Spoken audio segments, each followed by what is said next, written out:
चलो बेटा आ जाओ बेटा, मां सरस्वती का आशीर्वाद लेके आज हम लोग करने वाले हैं डाइपोल, और वो भी कौन सा, तो डाइपोल का 5 नंबरिया करने वाले हैं। और यहीं से बेटा पूरे इलेक्ट्रोस्टैटिक में यहीं से क्वेश्चन आने वाला है, या तो डाइपोल के कारण इलेक्ट्रिकल फील्ड पूछेगा, द्विध्रुव के कारण विद्युतीय क्षेत्र पूछेगा, या तो डाइपोल के कारण आपको पूछेगा और उसके एक्सिस पर, उसके परपेंडिकुलर पे किसी भी पॉइंट पर पूछेगा।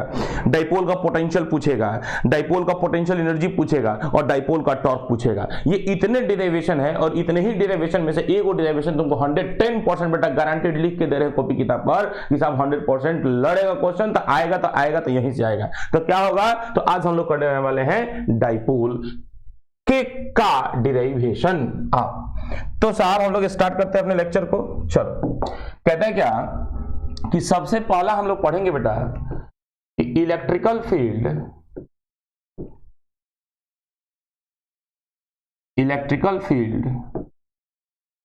ड्यू टू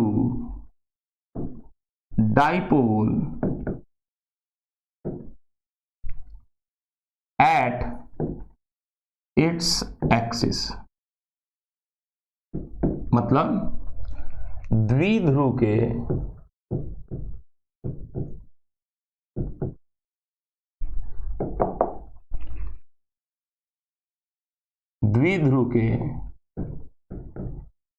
अक्ष पर विद्युतीय क्षेत्र। तो इसका मतलब ये समझ में आता है कि सर डाइपोल क्या इलेक्ट्रिकल फील्ड भी जनरेट कर सकता है? तो हाँ यार, डाइपोल क्या है बेटा, चार्ज ही तो है, आवेशी तो है। तो ये इलेक्ट्रिकल चार्ज जब इलेक्ट्रिकल फील्ड जनरेट कर सकता है, विद्युतीय क्षेत्र जनरेट करते हैं, उत्पन्न करते हैं, तो सर डाइपोल भी हमारे क्या होंगे, इलेक्ट्रिकल फील्ड जनरेट करेंगे बेटा। तो कैसे जनरेट करेंगे, तो यहां ध्यानपूर्वक देखेंगे बेटा। कह रहे क्या कि साहब, सॉरी,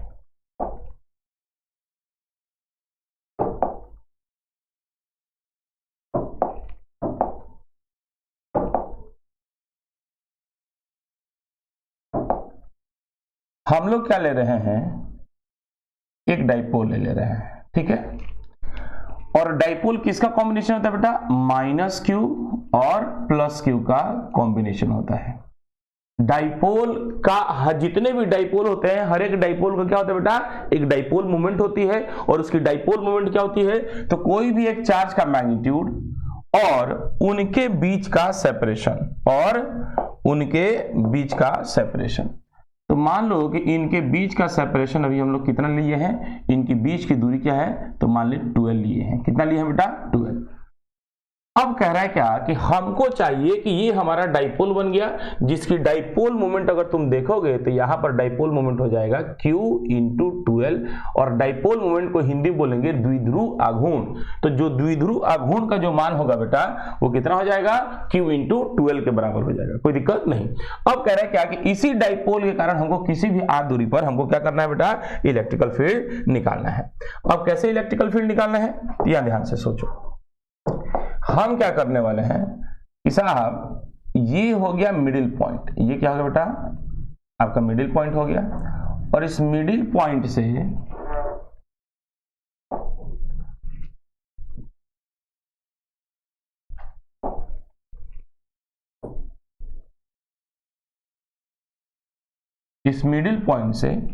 ये हो गई हमारी कोई भी दूरी r, और यहां पर हमको क्या करना है बेटा, इलेक्ट्रिकल फील्ड फाइंड आउट करना है कि यहां पर इलेक्ट्रिकल फील्ड क्या होगा।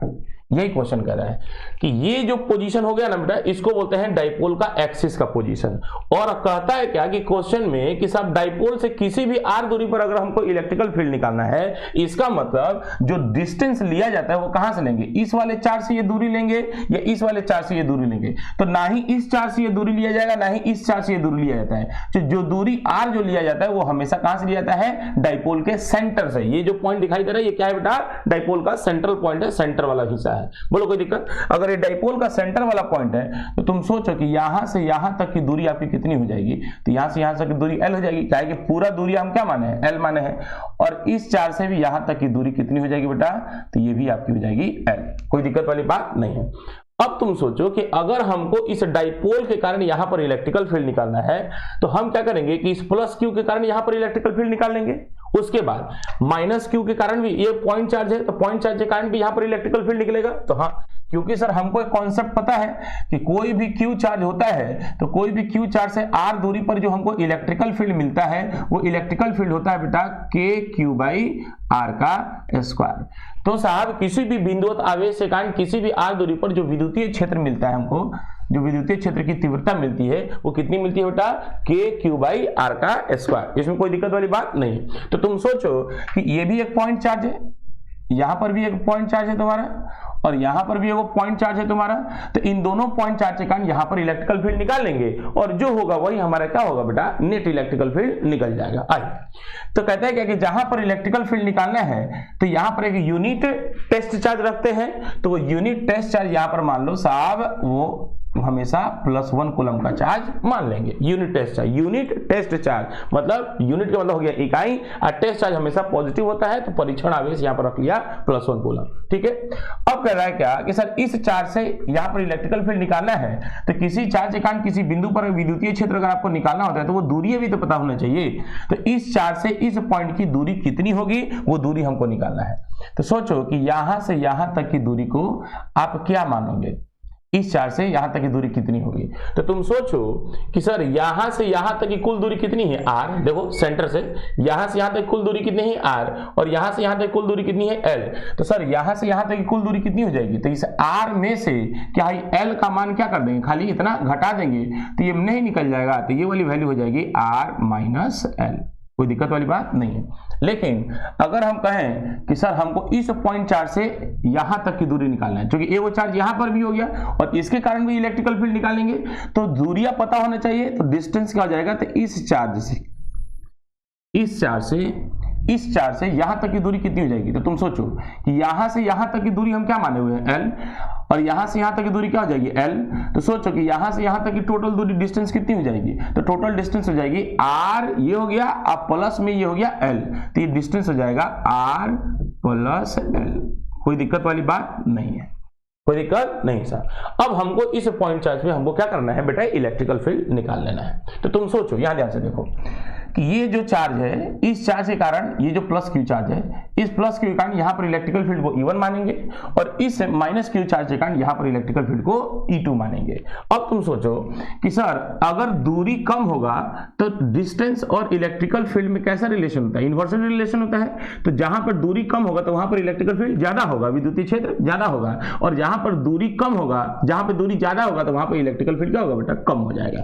तो इस चार्ज से इस पॉइंट की दूरी क्या है बेटा, कम है, जबकि इस चार्ज से इस पॉइंट की दूरी हमारी ज्यादा है। तो या इस चार्ज के कारण जो इलेक्ट्रिकल फील्ड मिलेगा वो क्या मिलेगा, ज्यादा मिलेगा, जबकि इस चार्ज के कारण इसी पॉइंट पर जो इलेक्ट्रिकल फील्ड मिलेगा वो हमारा कम मिलेगा। तो पॉइंट चार्ज के कारण यहां पर जो इलेक्ट्रिकल फील्ड मिलेगा तो उस इलेक्ट्रिकल फील्ड को हम लोग यहां पर दिखा रहे हैं, किसे दिखा दे रहे हैं, तो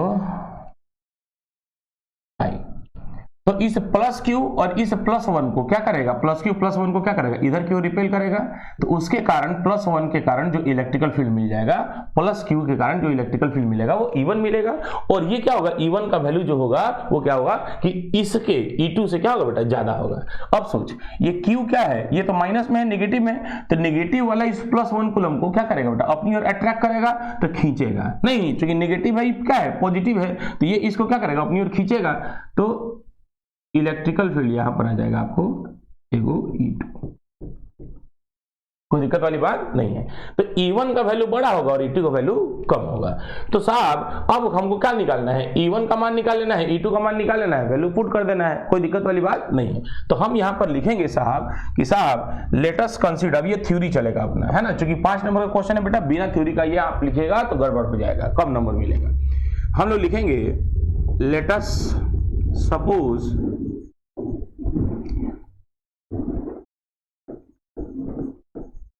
a dipole of dipole moment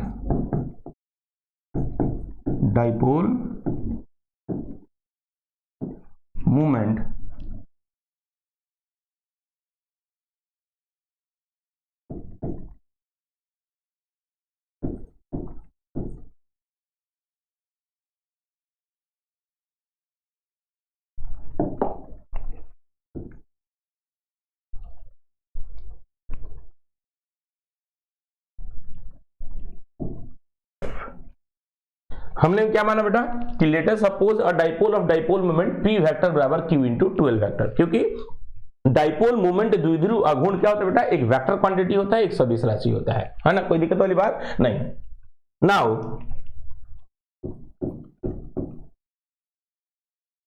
now R is a point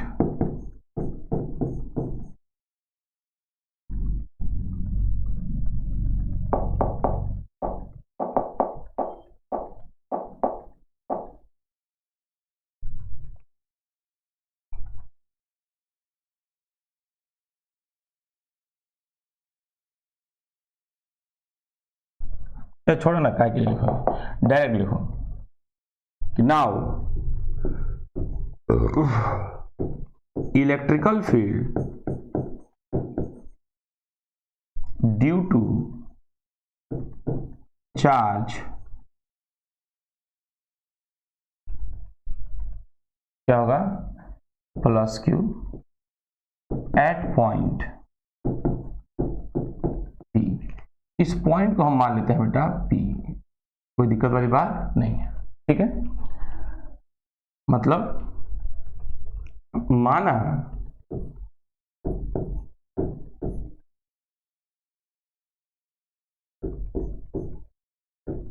कि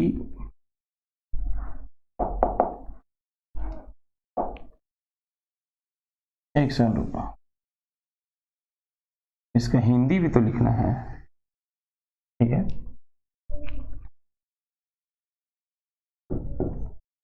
माना कि एक द्विध्रुव है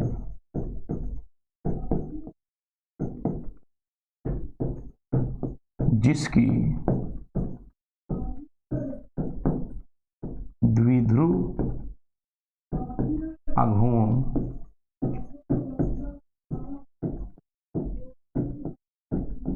p वेक्टर बराबर q इंटू 12 वेक्टर है।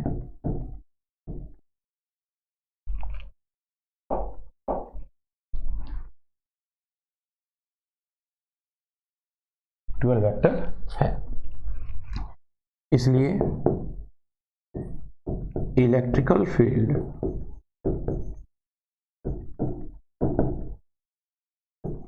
ड्यू टू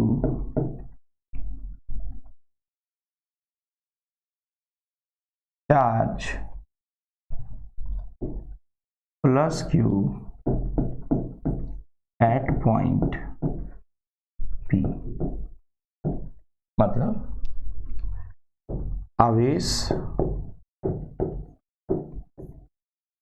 Q के कारण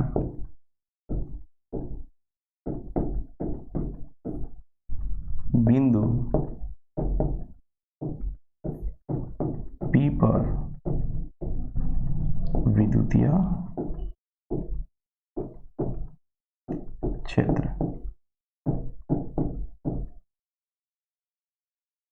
तो वो क्या माने हैं बेटा हम लोग, E1। अब यहां ध्यान से देखते बेटा, कह रहा है कि प्लस क्यू के कारण जो इलेक्ट्रिकल फील्ड माने हैं वो क्या माने हैं, E1। तो इलेक्ट्रिकल फील्ड कितना होता है, तो KQ अपॉन R का स्क्वायर। तो K का मान K रख लिया जाएगा और इस Q हो गया उनके बीच की दूरी R माइनस एल, तो R माइनस एल का यहां पर क्या लिख देंगे बेटा, होल स्क्वायर। बोलो कोई दिक्कत, तो ये आ गया electrical field due to charge plus Q at point P, कोई दिक्कत नहीं। अब हम क्या करेंगे, माइनस क्यू के कारण इलेक्ट्रिकल फील्ड वहां पर निकालेंगे। तो अब लिखा जाएगा नाउ इलेक्ट्रिकल फील्ड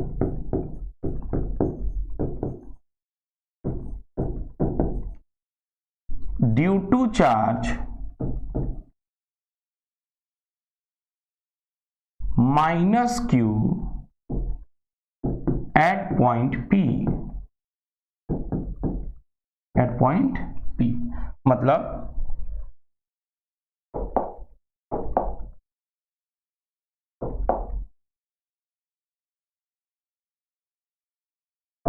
मतलब आवेश माइनस q के कारण बिंदु P पर विद्युतीय क्षेत्र।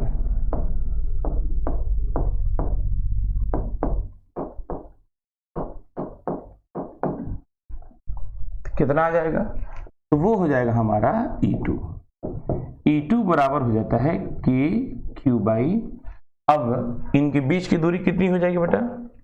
याद ध्यान से देखो, अब माइनस Q से इस P पॉइंट की दूरी कितनी है? तो ये दूरी हो जाएगी आपकी R प्लस एल, तो ये हो जाएगा R प्लस एल का होल स्क्वायर। कोई दिक्कत नहीं सर।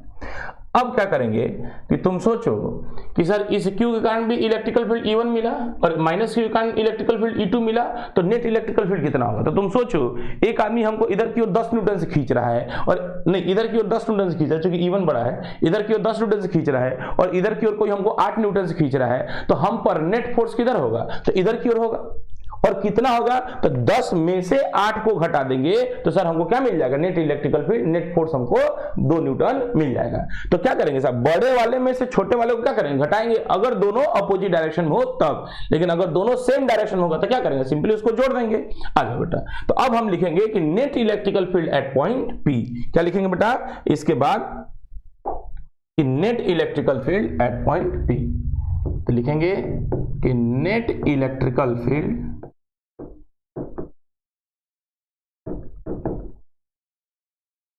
एट पॉइंट P, मतलब बिंदु P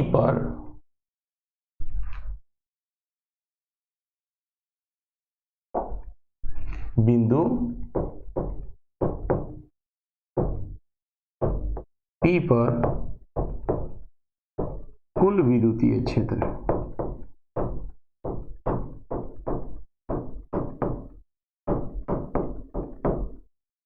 तो यहां पर लिखा जाएगा ई नेट बराबर,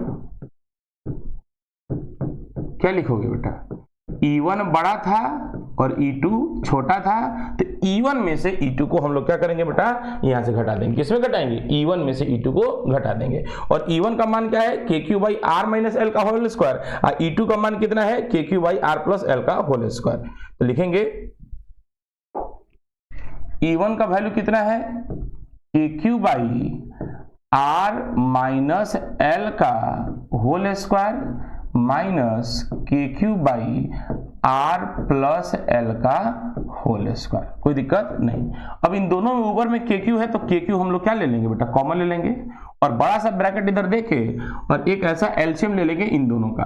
तो इन नहीं तो यह ध्यान से समझिए, नहीं समझ में आएगा आपको, कहीं स्टेप मिस नहीं कर रहे हैं। तो क्योंकि कॉमन ले लीजिएगा तो यहाँ पर बच जाएगा 1 बाई आर माइनस एल का होल स्क्वायर माइनस यहाँ पर क्या बच जाएगा 1 बाई आर प्लस एल का होल स्क्वायर। बोलो कोई दिक्कत वाली बात नहीं।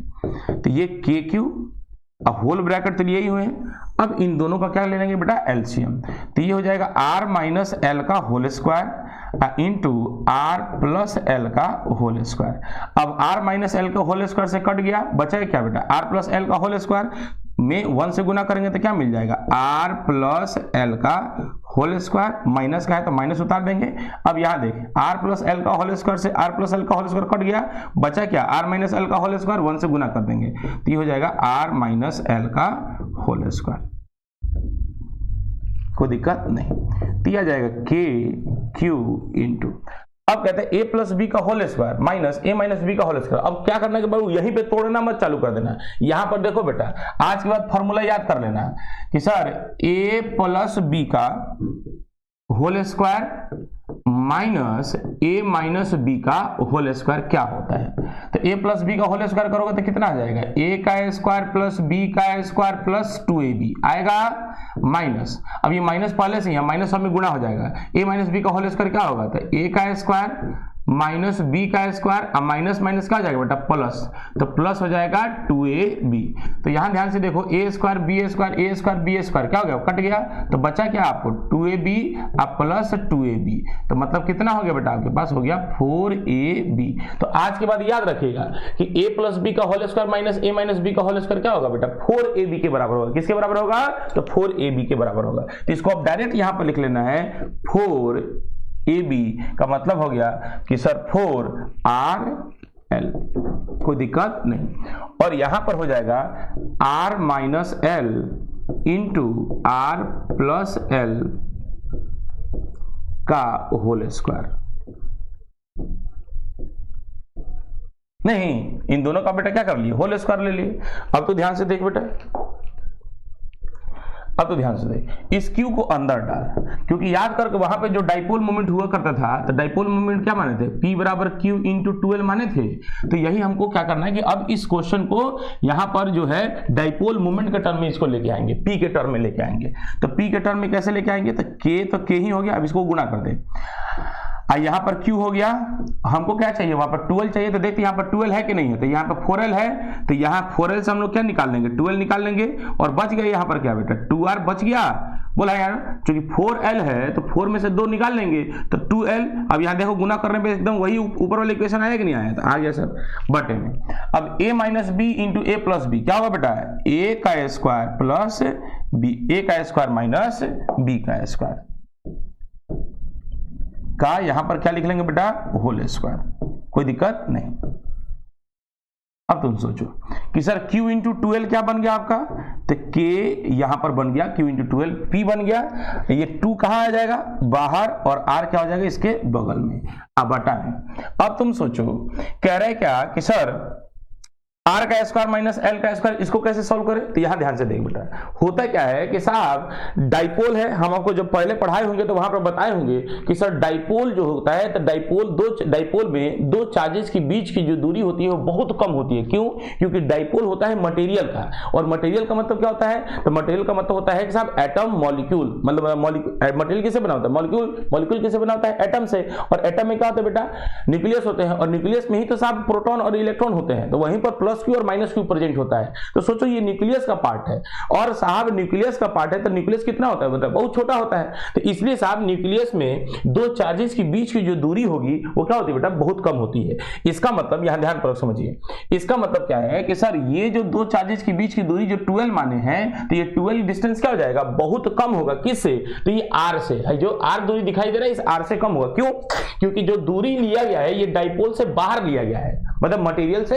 बाहर लिया गया है। तो बाहर जब लिया गया है तो स्वाभाविक सी बात है जो R होगा बेटा उस 12 से क्या होगा, 12 के रिस्पेक्ट में बहुत ही ज्यादा बड़ा होगा, क्योंकि साहब ये जो दोनों चार्जेस के बीच की दूरी ली गई है ये क्या है बेटा, डाइपोल के बीच की दूरी है। और डाइपोल क्या होता है बेटा कि साहब मटेरियल के अंदर में होता है, तो इसलिए इनके बीच की दूरी क्या होगी बेटा, बहुत छोटी होगी, न्यूक्लियस में प्रेजेंट होगा, इसलिए क्या होगा ये बहुत छोटी होती है। अब बहुत छोटी होने के कारण साहब हम यहां पर लिख सकते हैं कि R is much less than 12, या R is much less than L लिख सकते हैं यहां पर।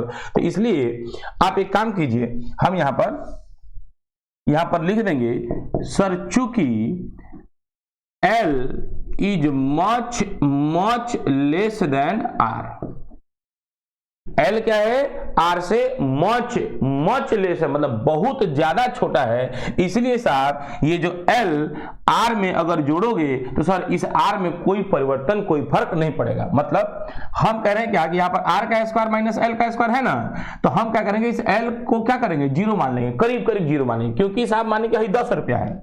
जैसे मान लो कि साहब हमारे इंस्टीट्यूशन का फी है 6000 रुपया, लेट्स सपोज एक बात कर रहे हैं कि साहब कम का मान लीजिए हमारी इंस्टीट्यूशन का फी है 10,000 रुपया।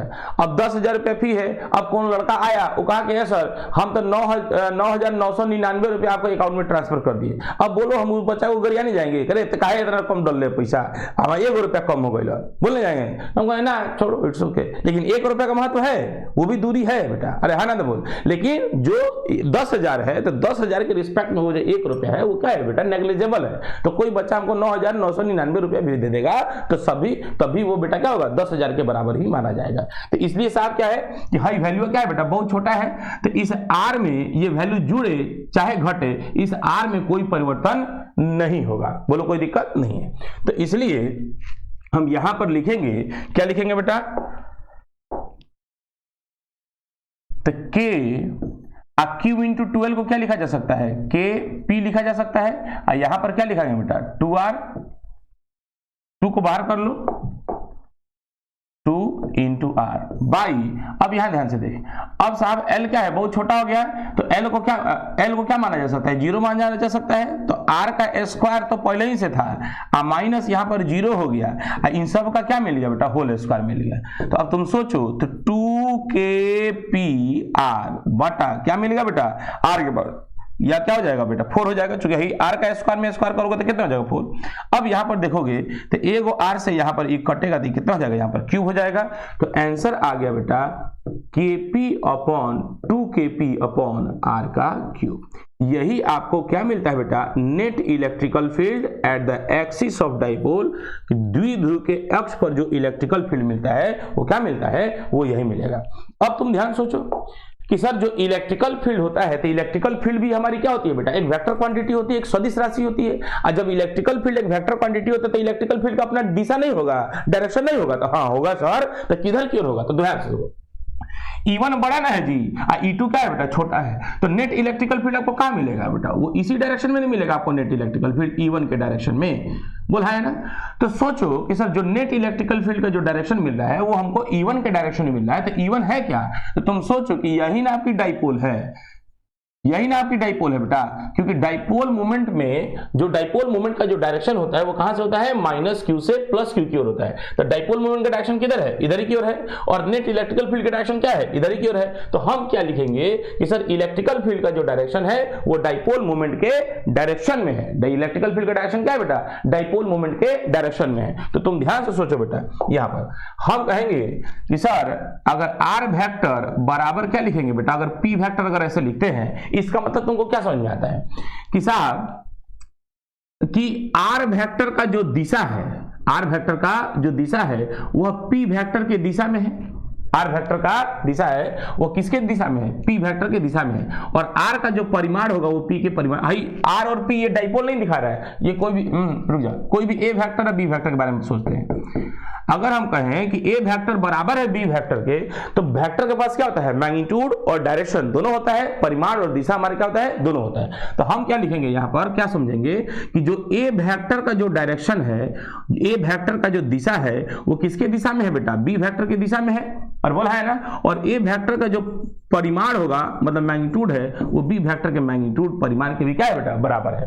तो अगर वेक्टर लिख दिए तो इसका मतलब क्या है कि दोनों का दिशा क्या होगा बेटा, सेम हो गया। ध्यान से देखिए, और दिशा को लिखने के लिए तरीका क्या है, तो उसके ऊपर टोपी लगा देते हैं कि दिशा को दर्शाने का ये फॉर्मूला होता है कि ए का जो दिशा है वह बी के दिशा में है, मतलब ए का टोपी बी के टोपी के बराबर हो गया। मतलब सिर्फ और सिर्फ ये किसको रिप्रेजेंट कर रहा है, डायरेक्शन को, क्योंकि ये यूनिट वेक्टर हो गया, इकाई सदिश हो गया, और इकाई सदिश सिर्फ और सिर्फ दिशा को दर्शाता है, प्रदर्शित करता है। आइए तो अब हम यहां पर लिखेंगे कि इनेट जो नेट इलेक्ट्रिकल फील्ड आ गया वो आ गया डाइपोल के एक्सिस पर, जो डाइपोल के एक्सिस पर जो इलेक्ट्रिकल फील्ड मिलता है वो 2kp अपॉन r क्यूब, एकदम याद करके रख।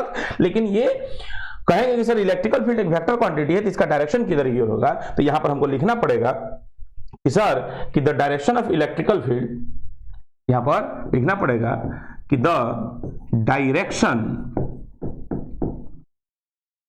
Of electrical field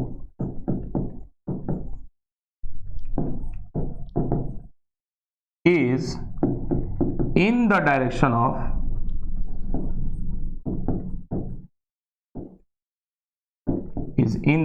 of dipole moment,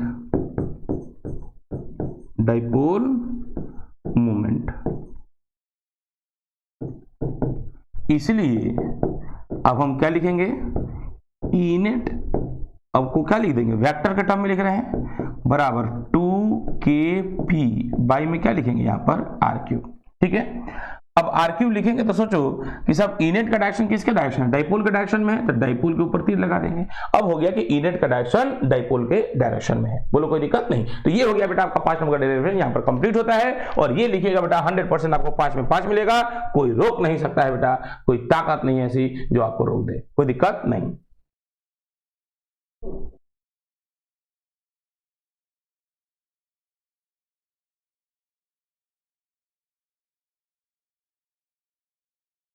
हाँ यहाँ पर आ गया, यही आपका क्या है बेटा टोटल डेरिवेशन है। तो साहब नेट इलेक्ट्रिकल फील्ड आपका यहाँ पर ये निकल जाता है, कोई दिक्कत नहीं। अब हम लोग पढ़ेंगे बेटा कि सर कोई भी डाइपोल है तो डाइपोल के परपेंडिकुलर में इलेक्ट्रिकल फील्ड कितना होता है, ये भी क्वेश्चन पूछा हुआ है बेटा बिहार बोर्ड में। आइए यहाँ ध्यान से देखिए कि हम लोग नेक्स्ट पढ़ेंगे बेटा कि electrical field perpendicular to the dipole. Second derivation क्या पढ़ेंगे बेटा, सेकंड इलेक्ट्रिकल फील्ड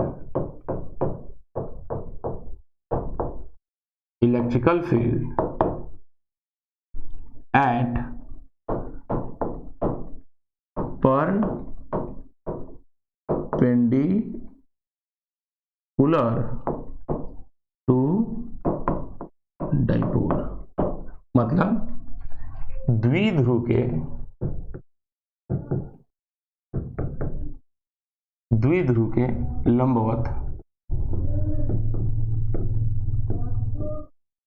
लंबवत विद्युतीय क्षेत्र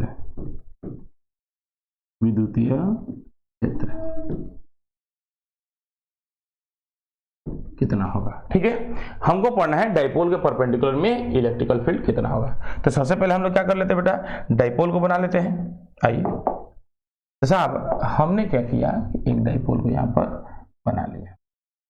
यहाँ पर क्या होगा बेटा, माइनस नीचे बनाना पड़ेगा, ये हो गया बेटा हमारा माइनस का क्यू और यहाँ पे हो गया बेटा हमारा प्लस का क्यू। अब डाइपोल का परपेंडिकुलर पॉइंट कौन सा हो गया, तो ये हो गया डाइपोल का परपेंडिकुलर, कोई दिक्कत नहीं सर। अब कह रहा है क्या कि सर हमको यहां से कोई भी आर दूरी पर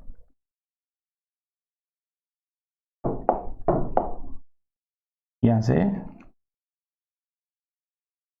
कोई भी दूरी आर पर हमको क्या निकालना है, यहां पर इलेक्ट्रिकल फील्ड निकालना है। इलेक्ट्रिकल फील्ड निकालना है अगर इन दोनों के बीच की दूरी क्या है बेटा, 12 है।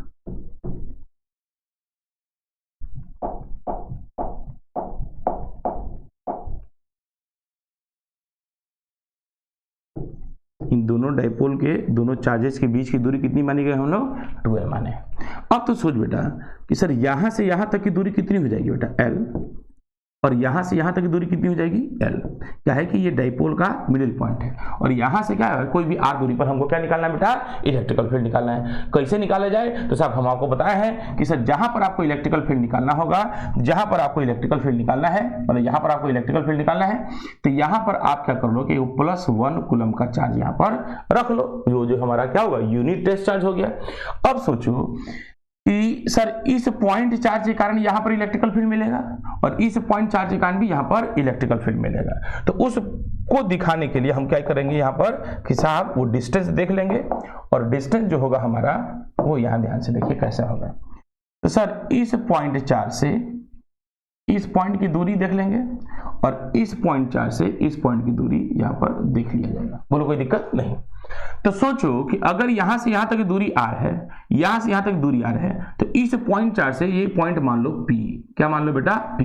तो इस पॉइंट चार्ज से इस p पॉइंट की ये जो दूरी दिखाई दे रही है ये कितनी होगी, तो देखो तो ये राइट एंगल ट्रायंगल बन रहा है बेटा, ये हमारा r हो गया। अरे बोलना यार, बोलना यार, अरे देखना इधर, देख इधर, ये वाली दूरी कितनी हो गई हमारी r हो गई, ये वाली दूरी हमारी कितनी हो गई, l हो गई। तो सर कर्ण बराबर क्या होगा, तो लंब का स्क्वायर जोड़ा आधार का स्क्वायर, मतलब √r का स्क्वायर प्लस l का स्क्वायर। बोलो कोई दिक्कत वाली बात नहीं है। अच्छा इस चार्ज से इस पॉइंट की दूरी देखो तो बेटा, तो ये भी तो सर ये r है और ये l है, इसको तो ये वाली दूरी कितनी हो जाएगी, तो √r का स्क्वायर प्लस l का स्क्वायर। सो गया रे तुम लोग, अरे सो गया तुम लोग, अरे नहीं सोना रे, 5 नंबर का डेरिवेशन मस्त डेरिवेशन जैसा डेरिवेशन कराएंगे, मजा आ जाएगा। आ जाओ बेटा, अब हमको क्या करना है कि सर दोनों चार्ज से इस पॉइंट की दूरी पता है, अब दोनों चार्जेस के कारण यहां पर इलेक्ट्रिकल फील्ड विद्युतीय क्षेत्र हम क्या कर रहे हैं बेटा, दिखाने वाले हैं। चल आजा दिखा ले। तो कह रहे क्या कि sir point charge plus Q के कारण इस प्लस क्यू पे इलेक्ट्रिकल फील्ड निकालना है, तो सर ये भी प्लस में ये भी प्लस में, तो ये वाला चार्ज हुआ इसको क्या करेगा, है ना धकियाएगा, कल चल है ना भाग, तो इसके कारण जो इलेक्ट्रिकल फील्ड मिल जाएगी वो हमको मान लो कि E1 मिल गई। अब सोचो कि ये माइनस क्यू के कारण इस +1 को माइनस क्यू +1 कूलम को क्या करेगा, अपनी ओर खींचेगा, तो इस चार्ज के कारण यहां पर इलेक्ट्रिकल फील्ड कितनी आ जाएगी बेटा, वो हो जाएगी बेटा आपको इधर की ओर आ जाएगी। नहीं, इसी दिशा में अलोंग द लाइन ज्वाइनिंग है ना बेटा अट्रैक्ट करता है, तो माइनस की वाला प्लस उनको अपनी ओर अट्रैक्ट करेगा, खींचेगा कि आओ हमरा लगे आओ। हई क्या है इसका भाग भाग भाग भाग भाग भाग हमरा से भाग मतलब दूर भाग होना है, क्या कि दोनों बाबू प्लस में बानी। हई क्या है बेटा वो प्लस में वो माइनस में है, तो माइनस वाला प्लस वाले को अपनी ओर खींच लेगा। तो इस इलेक्ट्रिकल फील्ड को हम क्या नाम दे देंगे, तो इसको क्या नाम दूं, तो इसको नाम दे दूं E2। क्या नाम दूं, E2। कोई दिक्कत नहीं। अब यहां ध्यान से देखिए, अब हम क्या करते हैं, एक हॉरिजॉन्टल लाइन बना लेते हैं, सॉरी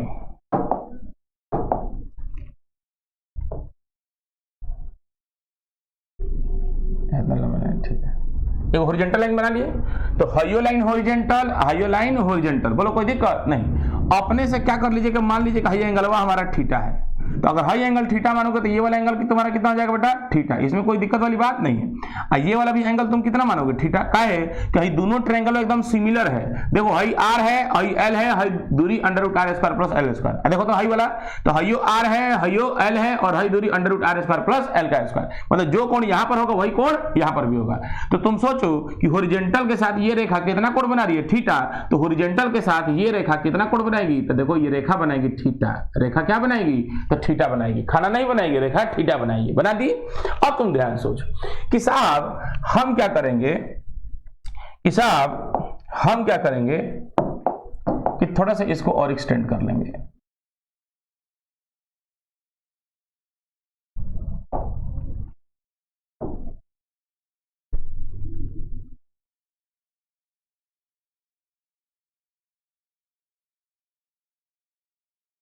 ऐसे एक्सटेंड कर लिए, ठीक है। अब ध्यान से देखिए, ये हमारी हॉरिजॉन्टल लाइन हो गई, ये हमारी क्या होगी बेटा, वर्टिकल लाइन होगी। तो अब क्या होगा कि यहाँ पे जो दोनों इलेक्ट्रिकल फील्ड मिल रहे हैं, इसको मान लो बेटा एक्स एक्सिस, क्या मान लो, इसको एक्स एक्सिस मान लो, और इसके ऊपर वाले को क्या मान लोगे बेटा, यहाँ पर ये वाई एक्सिस मान लो। कोई दिक्कत नहीं, थोड़ा सा उसमें घुस गया, कोई बात नहीं, उसको मिटा दें, समझ में आ जाएगा तुम लोगों को ना। हाँ, इसको मिटा देते हैं, ठीक है। अब यहाँ ध्यान से देख, इसको अपन क्या मान लेंगे बेटा, वाई एक्सिस मान लेंगे, कोई दिक्कत नहीं। अब तुम सोचो कि सर जो E1 है ना ही इस एक्स में है ना ही वाई एक्सिस में है, तो क्या करेंगे, E1 को क्या करेंगे हम लोग तोड़ेंगे। अब तोड़ने का तरीका क्या है, तो कहता है क्या कि याद करना बेटा कि साहब यहाँ ध्यान से देख, जिनको तोड़ने नहीं आता है वो ध्यान से देखेंगे कि मान लो कि साहब ये एक्स एक्सिस है और ये हमारा वाई एक्सिस है, और कोई भी एगो वेक्टर है जो मतलब कि एक्स एक्सिस से सटा हुआ है, मान लीजिए ये इलेक्ट्रिकल फील्ड ही मान लेते हैं, ये एक वेक्टर क्वांटिटी है और ये एक्स के साथ सटा है, तो इसका दो कंपोनेंट टूटेगा, दो भाग होगा, एक भाग x में आएगा और एक भाग y में आएगा। अब 100% याद रखना। तो साहब जो आएगा भाग वो हमेशा आएगा E थीटा में है, तो एगो E cos थीटा में आता है और एगो आता है E sin थीटा में आता है। तो किधर की ओर cos में होगा और किधर की ओर sin में होगा, साहब इसको पता करने का सिंपल सा तरीका है कि सर जिधर की ओर सटा है तो cos में, हटा है तो sin में। याद कर कि सर जिधर की ओर सटा है, पहले याद कर कि जिधर की ओर सटा है cos में, हटा है तो sin में, सटा है तो cos में, हटा है तो sin में। मतलब तुम ध्यान से कैसे सटा कैसे हटा, तो कह रहे कि ये जो इलेक्ट्रिकल फील्ड है, क्या ये x एक्सिस के साथ सटा हुआ है और y एक्सिस क्या है बेटा, कोण नहीं बना रहा है, तो कोण नहीं बना रहा है मतलब थीटा नहीं ना दिया हुआ y एक्सिस के साथ, इसका मतलब क्या है कि ये हटा हुआ होगा। थीटा x के साथ सटा है तो cos में, हटा है तो sin में, मतलब x में क्या होगा बेटा cos और y में क्या होगा sin। अब cos और sin तो समझ में आ गया कि सर x एक्सिस के अलोंग cos में हो जाएगा, कोई x एक्सिस के अलोंग नहीं, मतलब जिधर की ओर सटा होगा वो cos में और जिधर की ओर हटा होगा वो sin में। लेकिन इस डायग्राम के अकॉर्डिंग अभी x एक्सिस से सटा हुआ है तो x एक्सिस की ओर cos में आ जाएगा, y एक्सिस की ओर sin में आ जाएगा। अब कहता है क्या कि इस E का कितना भाग cos में कितना भाग y में, तो कहता है क्या कि सर जिसको तोड़ना है, किसका cos किसका sin, किसका cos और किसका sin, तो जिसको तोड़ना है, क्या E को ही तोड़ना है तो E का ही cos, E को ही तोड़ना है तो E का ही sin। मतलब अगर आप कायदे से यहां पर देखोगे तो सर इस इलेक्ट्रिकल फील्ड का एक कंपोनेंट इधर की ओर आ जाएगा और वो आ जाएगा E cos थीटा, और इसी इलेक्ट्रिकल फील्ड का एक कंपोनेंट y में आ जाएगा और वो हो जाएगा E sin थीटा। बोलो कोई दिक्कत वाली बात नहीं है साहब, समझ में आएगा अपने को कि इस इलेक्ट्रिकल फील्ड का एक कंपोनेंट सटा है, जिधर सटा होगा उधर cos में, हटा होगा तो sin में। आज किसका cos किसका sin, तो जिसको तोड़ना है उसी का cos उसी का sin। पक्का आ जाओ। अब यहां ध्यान से देख, जो E1 है, E1 जो है, पहले तो यहां ध्यान से E1 और E2 का मान बराबर होगा कि नहीं होगा, तो हाँ E1 और E2 का मान क्या होगा बेटा, बराबर होगा। ये भी हमारा क्या कहलाएगा, E कहलाएगा। कैसे, तभी बता रहे हैं। और ये भी हमारा क्या कहलाएगा, E ही कहलाएगा। तो दिमाग से देखना पड़ेगा, क्योंकि चार्ज Q ही है और यहां से इस पॉइंट के P पॉइंट के बीच की दूरी क्या है, √r² प्लस L का स्क्वायर। यहाँ पे देख तो यहाँ पे भी चार्ज क्या है, Q ही है। अरे माइनस तो मैग्नीट्यूड उसका साइन दिखा रहा है, लेकिन मैग्नीट्यूड तो Q है, तो हाँ Q ही है सर। और यहां से यहां तक की दूरी पॉइंट P की दूरी कितने है, तो √r² प्लस L का स्क्वायर। इसलिए सर इसके कारण जितना इलेक्ट्रिकल फील्ड यहाँ पर मिलेगा उतना ही इलेक्ट्रिकल फील्ड इधर भी मिलेगा। मतलब इलेक्ट्रिकल फील्ड का जो मैग्नीट्यूड होगा, जो परिमाण होगा, वो बराबर मिलेगा। क्यों, क्योंकि चार्ज भी सेम है और दूरी भी सेम है। अच्छा, तो इस इलेक्ट्रिकल फील्ड का एक कंपोनेंट बेटा ऊपर की ओर आ जाएगा और इधर की ओर जो कंपोनेंट आएगा वो आएगा बेटा E, इधर सटा हुआ है इधर हटा हुआ है तो आ जाएगा E sin थीटा। देख E का एक कंपोनेंट इधर सटा ना है, इधर क्या है, हटा है, तो इधर आ जाएगा E sin थीटा। और इसी E का एक कंपोनेंट इधर की ओर आ जाएगा, वो आ जाएगा बेटा E cos थीटा। कोई दिक्कत नहीं। तो ये E1 को हम क्या कर लिए बेटा, तोड़ लिए। अब E2 को तोड़ना है, तो E2 कहाँ है, ये भी देखो तो x के साथ ये एंगल सटा हुआ है और y के साथ क्या है, देखो ये वाला जो एंगल है, ये जो E2 है, ये साहब किधर लाई कर रहा है, तो ये निगेटिव x और निगेटिव y में लाई कर रहा है। इसलिए E2 कहाँ टूटेगा, तो निगेटिव x और निगेटिव y में टूटेगा। तो अब E2 का एक कंपोनेंट किधर की ओर होगा, इधर की ओर होगा। इस E2 का भी एक कंपोनेंट x में आ जाएगा, वो कितना आ जाएगा, तो वो हो जाएगा E cos थीटा का है कि सटा हुआ है, और इसका एक कंपोनेंट इधर की ओर आ जाएगा और वो हो जाएगा E क्या हो जाएगा यहां पर, sin थीटा। बोल कोई दिक्कत नहीं सर।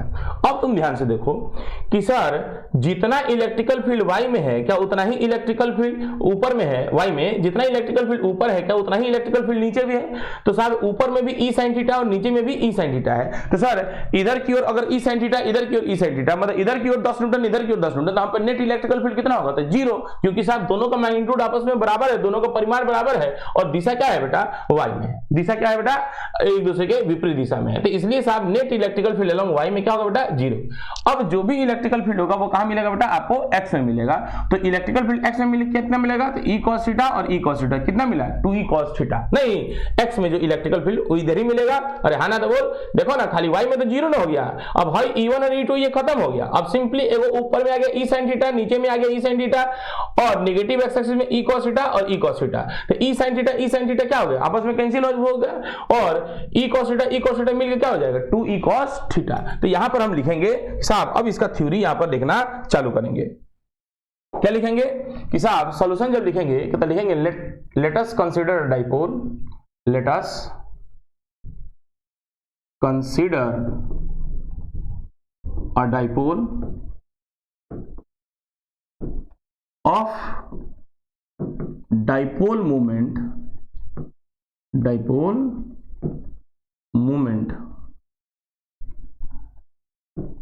P वेक्टर बराबर Q into 12 vector, Q into 12 vector. ठीक है, माना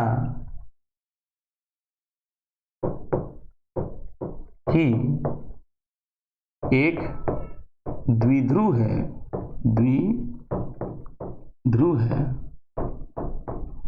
जिसकी द्विध्रुव आघूर्ण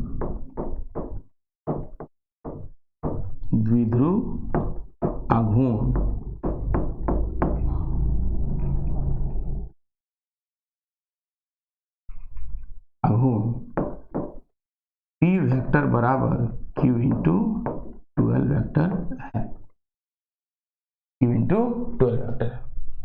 अब देखो तो हमने क्या मान ला कि सर एक डाइपोल है जिसकी डाइपोल मोमेंट यहां पर कितनी डिफाइन हो जाएगी बेटा, तो P बराबर हो जाएगा Q इंटू इनके बीच की दूरी कितनी मानी गई है, चार्ज तो Q ही है और इनके बीच की दूरी कितनी मानी गई है, 2 मानी गई है, 2L मानी गई है।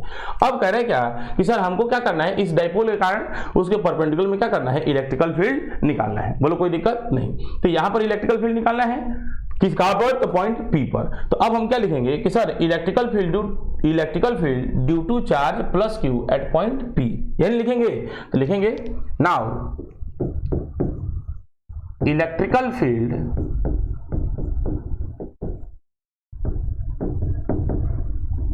Due to point charge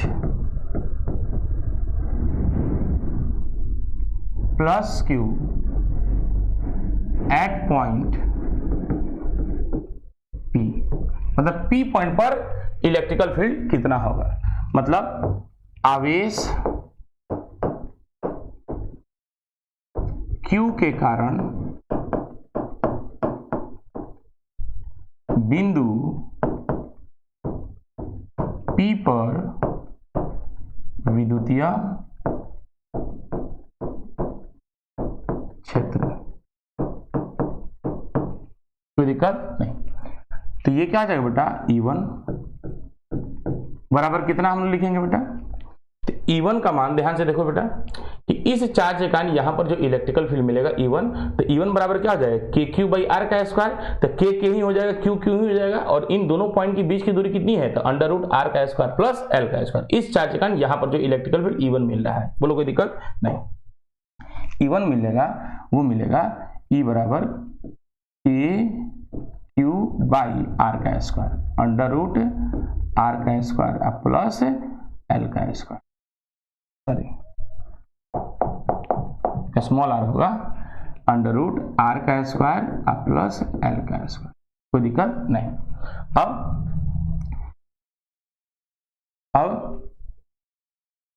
the component of electrical field, the component of E1 along, अब हम क्या करेंगे, इसको तोड़ेंगे, along x axis and y axis,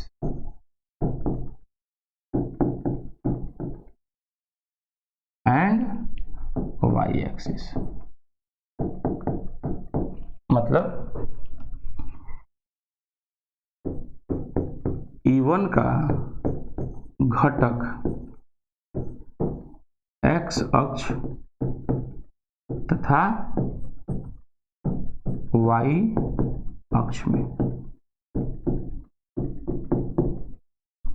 तो हम लिखेंगे इलेक्ट्रिकल फील्ड का x वाला भाग, बोल बेटा कितना होगा, तो इस इलेक्ट्रिकल फील्ड का x वाला जो भाग आ रहा है कितना है, e cos थीटा, और y वाला भाग कितना रहा है, e sin थीटा, कितना जाएगा, x वाला भाग आ जाएगा e cos theta, and electrical field का जो y वाला भाग आ गया वो क्या आ जाएगा, e sin थीटा, बोलो कोई दिक्कत नहीं। अब हम क्या लिखेंगे बेटा, हम तोड़ लिए। अब इसी प्रकार से जैसे हम लिखेंगे पॉइंट चार्ज Q के कारण P बिंदु पर इलेक्ट्रिकल फील्ड, वैसे बेटा पॉइंट चार्ज माइनस Q के कारण P बिंदु पर इलेक्ट्रिकल फील्ड। अब हम लिखेंगे यहां पर now electrical field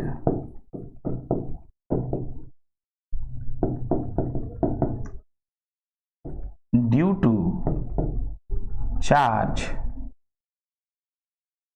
minus Q at point P,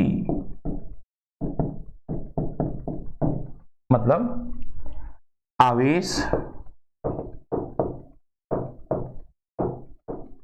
minus Q के कारण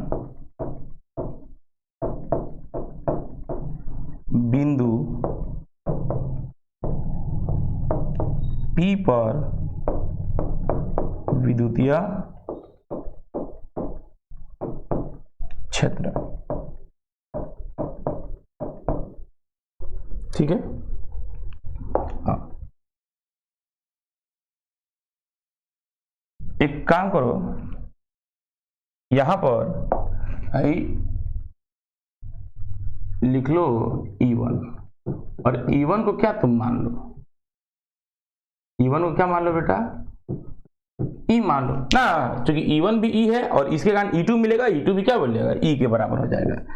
तो यहां पर लिखेंगे E2 बराबर, बोल कितना हो जाएगा, K Q by under root R का स्क्वायर प्लस एल का स्क्वायर, क्योंकि जो इलेक्ट्रिकल फील्ड प्लस क्यू के कारण आएगा उतना ही इलेक्ट्रिकल फील्ड माइनस क्यू के कारण आएगा। अब इसका भी क्या करेंगे, एक्स और वाई में दो कंपोनेंट तोड़ लेंगे। अब हम लिखेंगे कि component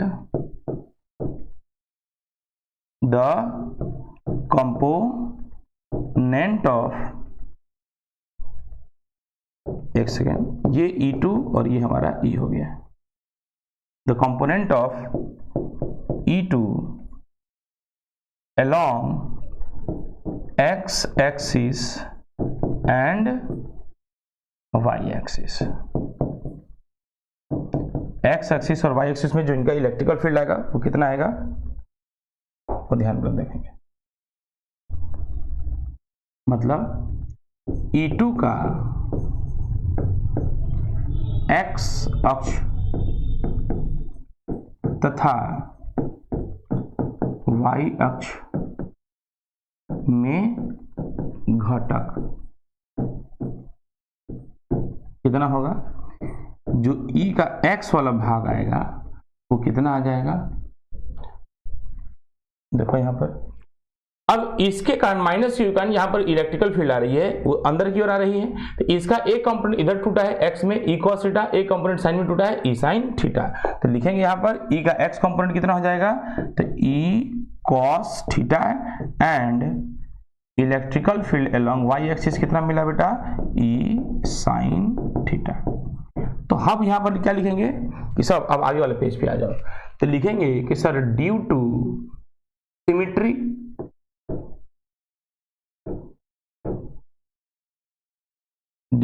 symmetry E net along इधर की ओर y एक्सिस बिकम्स जीरो, कोई दिक्कत नहीं। मतलब समरूपता के आधार पर, समरूपता के आधार पर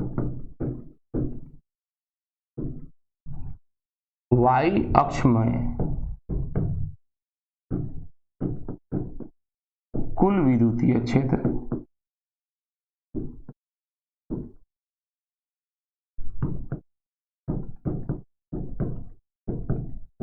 शून्य होगा,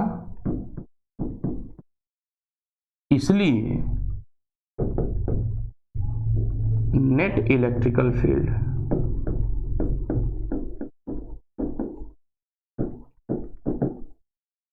अलोंग इधर की ओर देखेंगे x एक्सिस,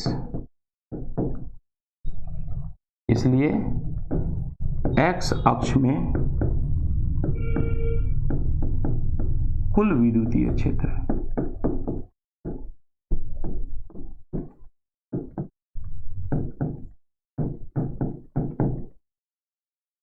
x अक्ष में हम लोग क्या देखेंगे बेटा, कुल विद्युतीय क्षेत्र हम लोग देखेंगे।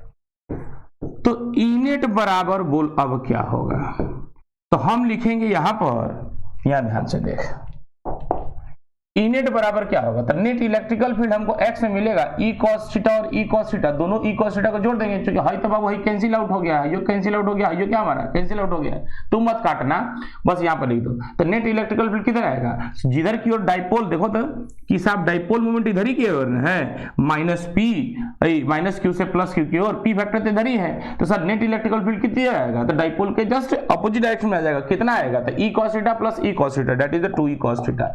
तो साहब लिखेंगे E cos theta plus E cos theta, ये कितना आ गया बेटा, 2E cos थीटा, कोई दिक्कत नहीं।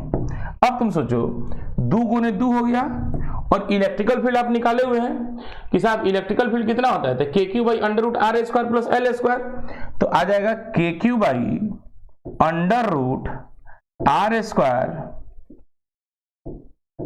प्लस एल का स्क्वायर ना। तो तुम सोचो कि साहब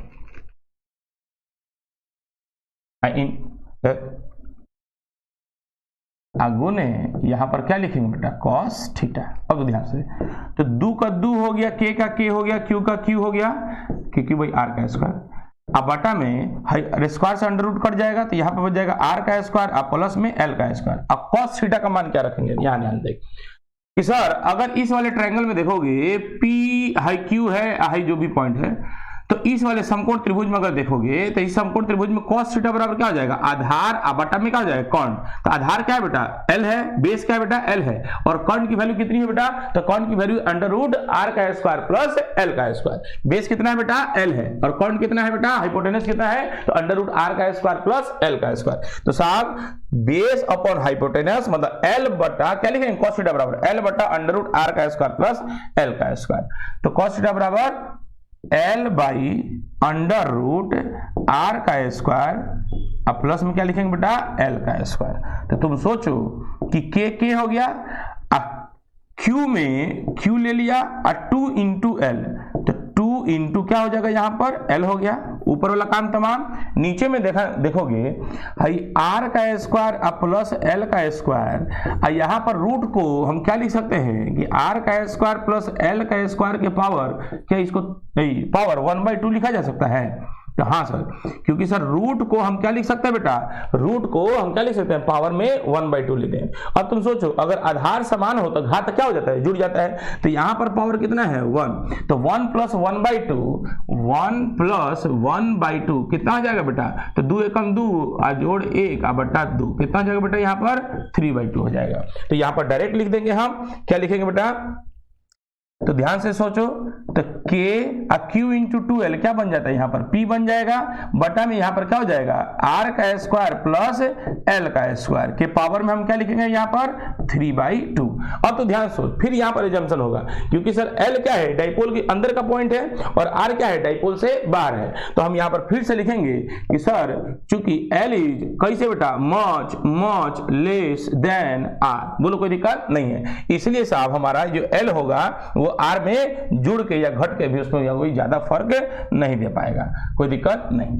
तो या के पी बाई आर का स्क्वायर, तो r के रिस्पेक्ट में l बहुत छोटा है तो इसको 0 मान लिया जाएगा, बोला है ना। आप पावर में क्या लेंगे 3/2, तो आ गया बेटा, आ गया के पी अपॉन आर का स्क्वायर, आप पावर हुआ क्या हो जाएगा बेटा 3/2, तो 2 से 2 कट गया, इसलिए जो इनेट आ गया आपका वो आ गया के पी अपॉन आर क्यूब। ये क्या मिल गया आपको, नेट इलेक्ट्रिकल फील्ड मिल गया।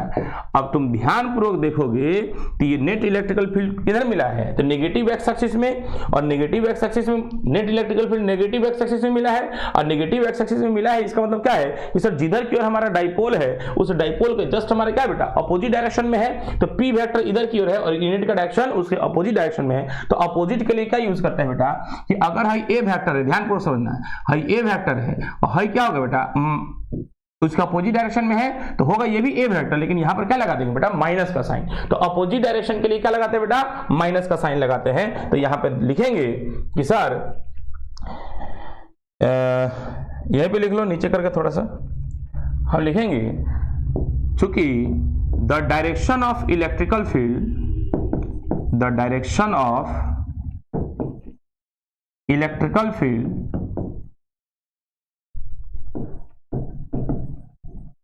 is opposite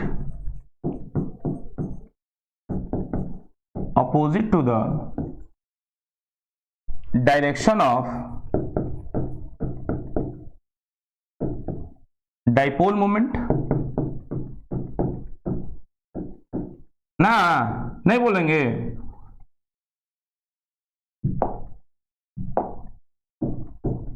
अब डाइपोल मोमेंट मतलब चूंकि विद्युतीय क्षेत्र की दिशा, क्या लिखो बेटा, विद्युतीय क्षेत्र की दिशा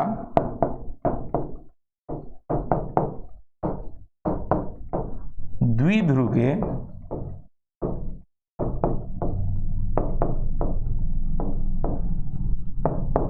द्विध्रुव की दिशा के विपरीत में है।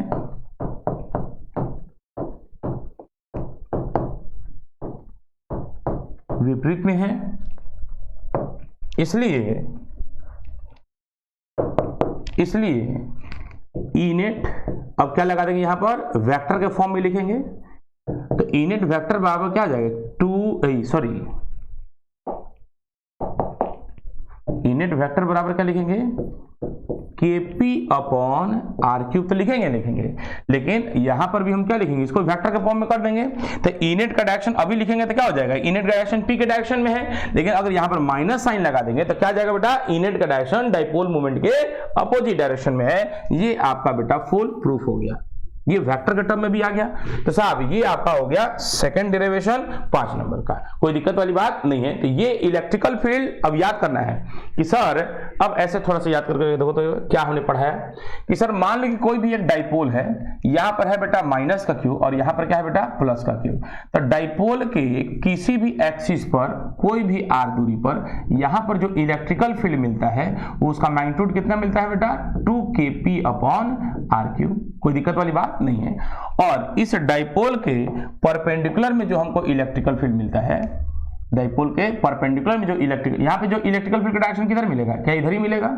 और इस डाइपोल के परपेंडिकुलर में जो इलेक्ट्रिकल फील्ड मिलेगा वो हमको इस डाइपोल के अपोजिट डायरेक्शन में मिलता है, और अपोजिट डायरेक्शन में जो मिलता है वो ई का वैल्यू कितना मिलता है, तो ये होता है Kp अपॉन आर क्यूब।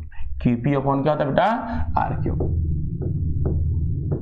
कोई दिक्कत वाली बात नहीं है। तो डाइपोल के एक्सिस पर जो इलेक्ट्रिकल फील्ड मिलेगा 2kp अपॉन आर क्यूब, और डाइपोल के परपेंडिकुलर में जो इलेक्ट्रिकल फील्ड मिलेगा वो डाइपोल के अपोजिट डायरेक्शन में होगा, वो कितना मिलेगा, 2kp अपॉन आर क्यूब। बस कोई दिक्कत नहीं साहब। अब आपसे क्वेश्चन जो पूछेगा वो पूछता है क्या कि सर डाइपोल के किसी भी पॉइंट पर आपको इलेक्ट्रिकल फील्ड निकालना है। ये थोड़ा सा लेंदी होगा, ये तो से आसान है, पॉइंट चार्ज का इलेक्ट्रिकल फील्ड निकालना है। तो कह रहा है क्या कि साहब हमको क्या करना है कि साहब किसी भी पॉइंट पर हमको क्या निकालना है, इलेक्ट्रिकल फील्ड निकालना है डाइपोल के। तो नेक्स्ट आपका आता है 3 नंबर, आपसे कहेगा कि find the electrical field due to dipole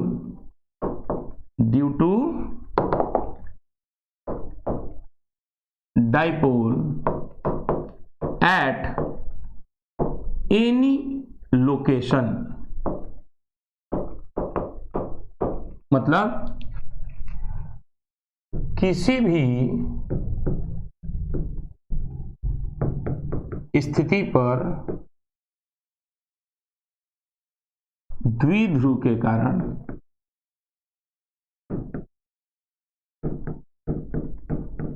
विद्युतीय क्षेत्र, कोई दिक्कत नहीं। अब साहब कैसे बनेगा, तो यह ध्यान समझना।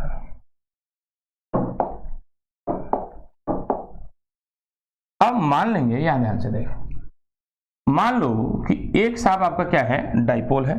अब डायरेक्ट ऐसे बना, एक क्या बेटा आपका ऐसे एक डाइपोल है।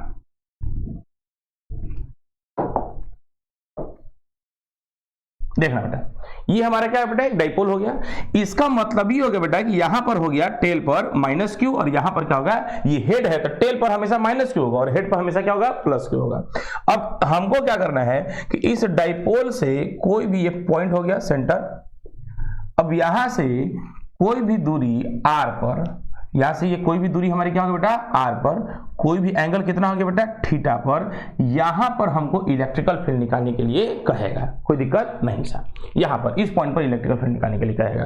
अब हम क्या करेंगे, तो सर हमको जो आता है उसी से लेना देना होगा। यहां पर हम क्या कहेंगे कि साहब जिधर की ओर हमको इलेक्ट्रिकल फील्ड निकालना है, जिस पॉइंट पर इलेक्ट्रिकल फील्ड निकालना है, तो हम ये जो डाइपोल आप दिखाई दे रहा है, यहां पर ये जो डाइपोल है आपका पी दिखाई दे रहा है, पी वेक्टर, तो इस डाइपोल को along the R vector, R vector हो गया, और आर वेक्टर के परपेंडिकुलर में तोड़ लेंगे। कैसे, तो ध्यान पूर्वक देखना,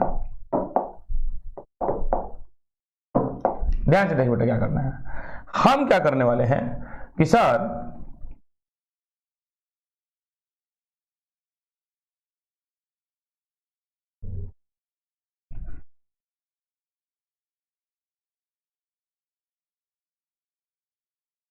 ठीक है,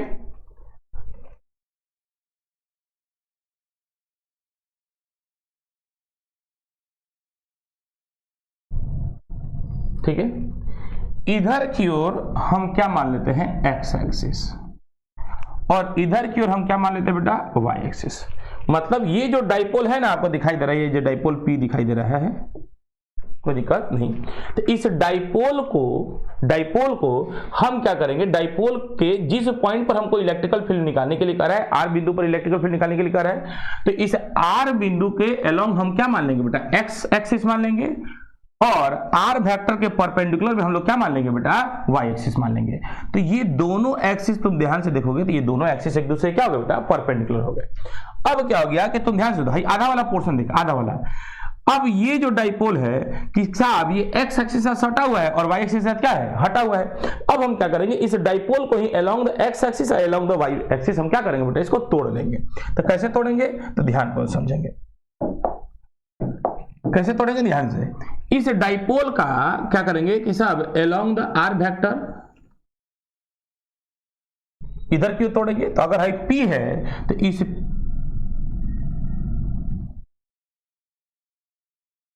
समझ में आएगा अपने को कि ये जो डाइपोल है ना बेटा, इस डाइपोल को along the R vector perpendicular to the R vector हम क्या करेंगे, तोड़ेंगे। तो मतलब ये जो डाइपोल है, ये डाइपोल एक्स एक्सिस और वाई एक्सिस में लाई कर रहा है, तो इसी का एक भाग एक्स में और इसी का एक भाग हम क्या करेंगे, वाई में तोड़ेंगे।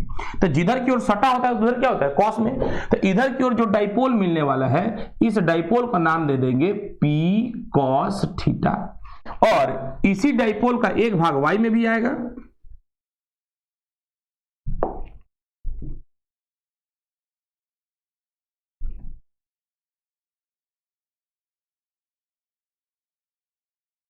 ठीक है।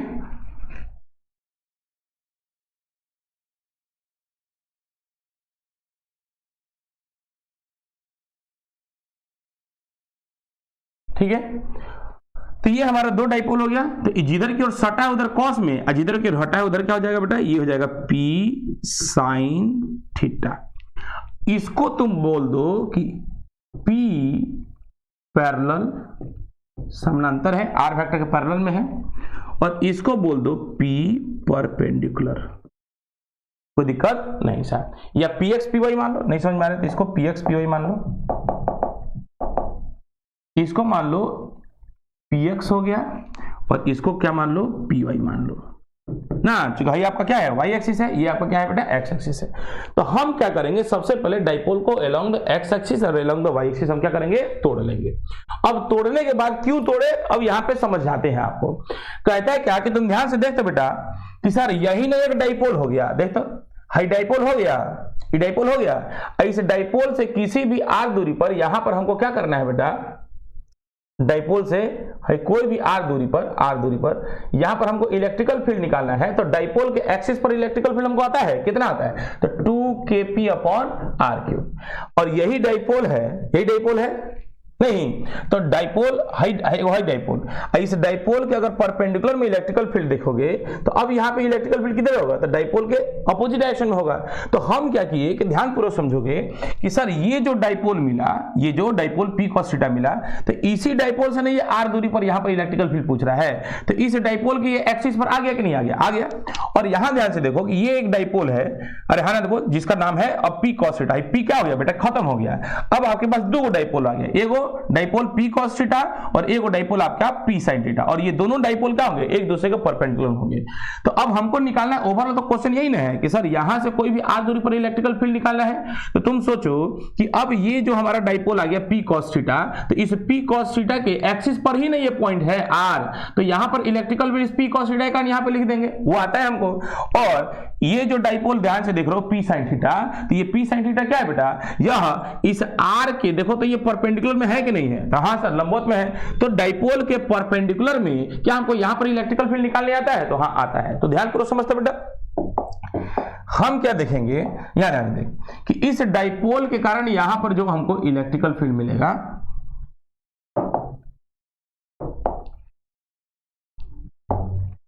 इस पी कॉस थीटा के कारण यहां पर इलेक्ट्रिकल फील्ड मिलेगा।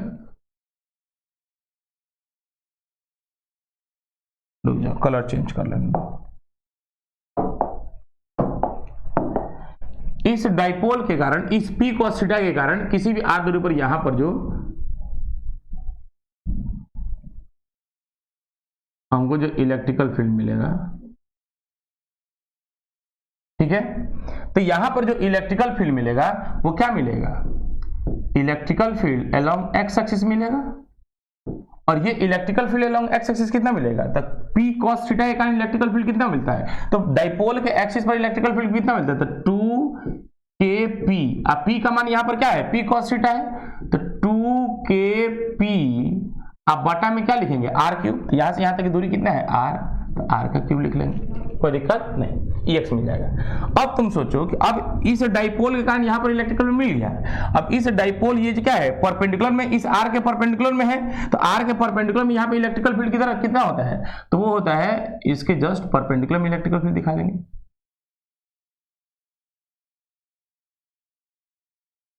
नहीं, क्योंकि ये डाइपोल कहाँ है, इधर है, तो इसके कारण इलेक्ट्रिकल फील्ड क्या मिलेगा, इधर की ओर मिलेगा। डाइपोल जिधर होता है, जिधर की ओर डाइपोल होता है, उस इलेक्ट्रिकल फील्ड उसके परपेंडिकुलर क्या है, उसके अपोजिट डायरेक्शन में आते हैं, उसके विपरीत दिशा में आती है। तो सोचो कि इस डाइपोल के कारण जो इलेक्ट्रिकल फील्ड मिलेगा इधर की ओर मिलेगा, और ये क्या मिलेगा बेटा हमको, ये मिलेगा हमको EY, वाई एक्सिस में जो इलेक्ट्रिकल फील्ड मिलेगा कितना मिलेगा, तो KP अपॉन R क्यूब। याद आ रहा है बेटा, तो KP और P का मान यहां पर क्या है बेटा, P साइन थीटा, तो यहां पर हो जाएगा P साइन थीटा। नहीं दिखाई दे रहा है, तो रुक जा,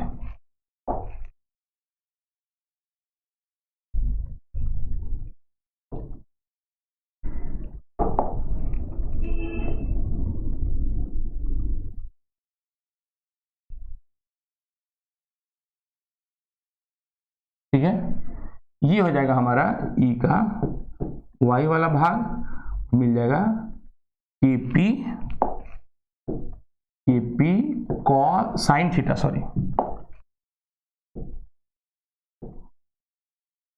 अपॉन R का क्यूब। समझ में आया कैसे, एक बार फिर से देखो तो, थोड़ा सा खाली एक बार नजरिया तुम्हारा सेट हो जाएगा ना कि हम क्या बोलना चाह रहे हैं, तो साहब बहुत आसान हो जाएगा।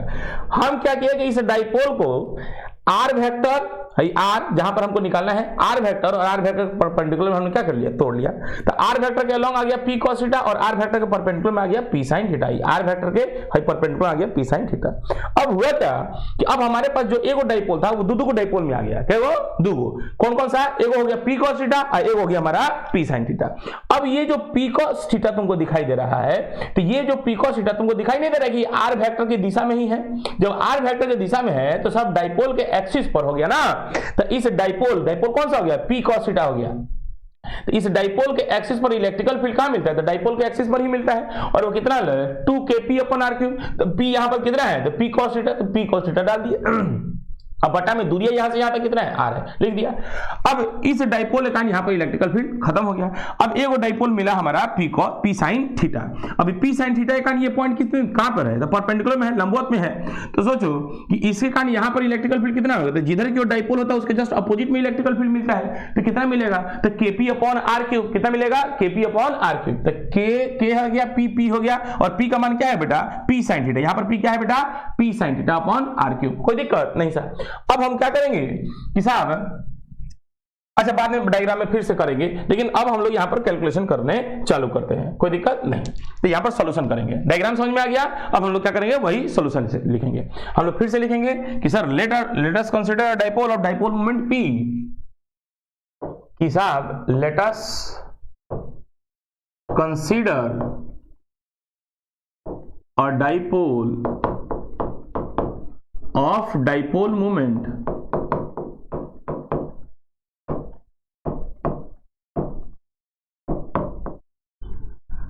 P बराबर Q into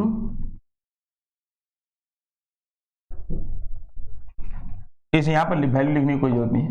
let us consider dipole moment P, माना कि एक द्विध्रुव है जिसकी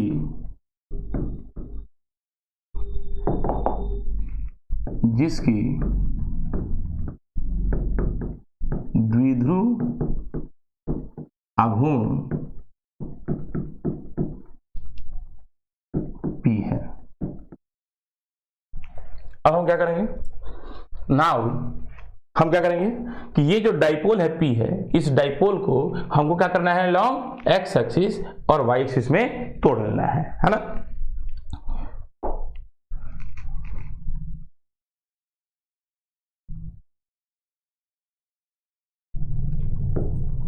we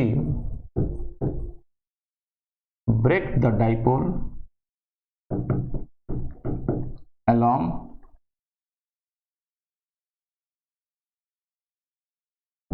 x-axis and y-axis। X axis Y axis से अच्छा है तो ठीक है, मान ही लिया वहां पर along the r vector and perpendicular to the r vector। ऐसे भी लिख सकते थे कि सब जिधर की ओर r वेक्टर जिस पॉइंट पर हमको इलेक्ट्रिकल फील्ड निकालना है तो वहीं उधर ही हम लोग डाइपोल को क्या करेंगे, तोड़ेंगे और एक उस r वेक्टर के परपेंडिकुलर में तोड़ेंगे, कोई दिक्कत नहीं। तो हम क्या लिखें कि सर हम इस डाइपोल को along the x एक्सिस और along the y एक्सिस तोड़ लिए। तो साहब कि इसलिए हम द्विध्रुव को x अक्ष तथा y अक्ष में तोड़ लिए।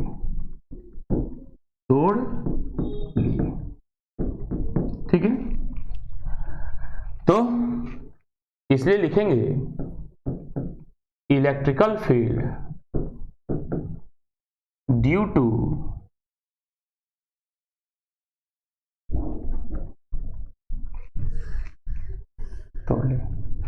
तो P along x एक्सिस, ठीक है, P along x एक्सिस कितना मिला, P cos theta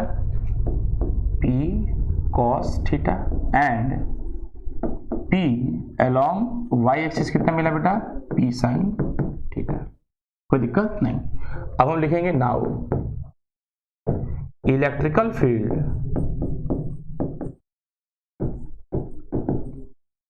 due to dipole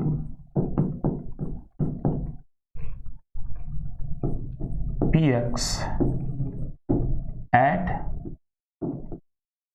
point P, मतलब P क्या मान लो, इसको O मान लो, ठीक है, पॉइंट को क्या मान लो, O मान लो।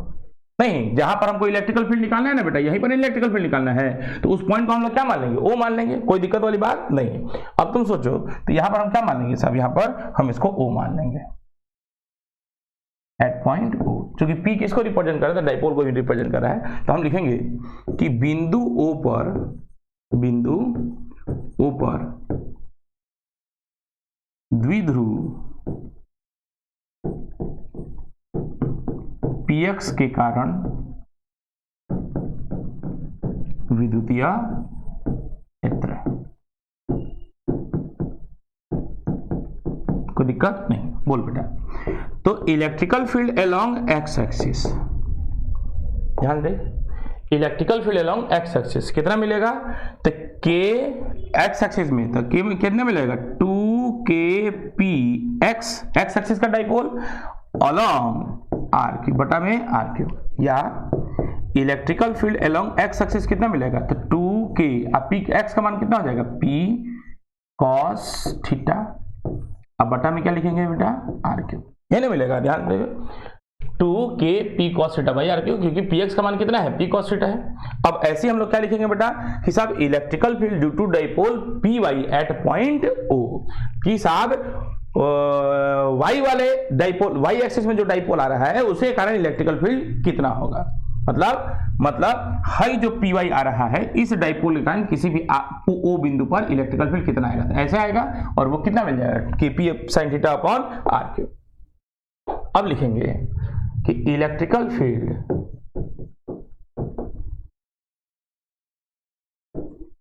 ड्यू टू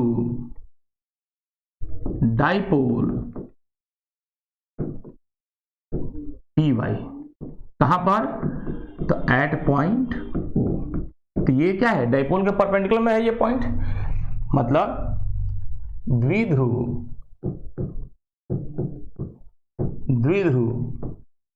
py के कारण बिंदु O पर विद्युतीय क्षेत्र,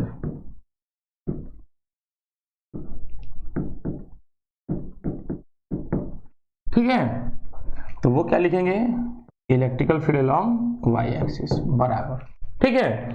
तो साथ y एक्सिस पे इलेक्ट्रिकल फील्ड कितना होगा, तो बोलो कितना हो जाएगा, तो के पी वाई आप बाटा में आर का क्यूब ना, तो आ जाएगा के पी, वाई का वैल्यू कितना था, के पी साइन थीटा अपॉन में यहाँ पर क्या लिख लेंगे आर क्यूब। तो ये हो गया इलेक्ट्रिकल फील्ड वाई में, कोई दिक्कत वाली बात नहीं है। तो साहब हमको एक ही पॉइंट पर, अब तुम ध्यान से देखोगे तो सर हमको एक ही पॉइंट पर दो को इलेक्ट्रिकल फील्ड मिला, एगो एक्स में एगो वाई में। तो अब हम क्या निकालेंगे, नेट इलेक्ट्रिकल फील्ड। अब जब नेट इलेक्ट्रिकल फील्ड निकालना होगा तो हम क्या करेंगे सर, इसको यहां पर एगो पैरेललोग्राम बना लेंगे,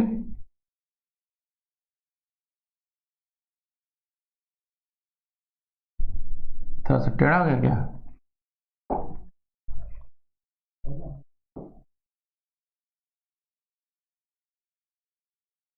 ठीक है आइए,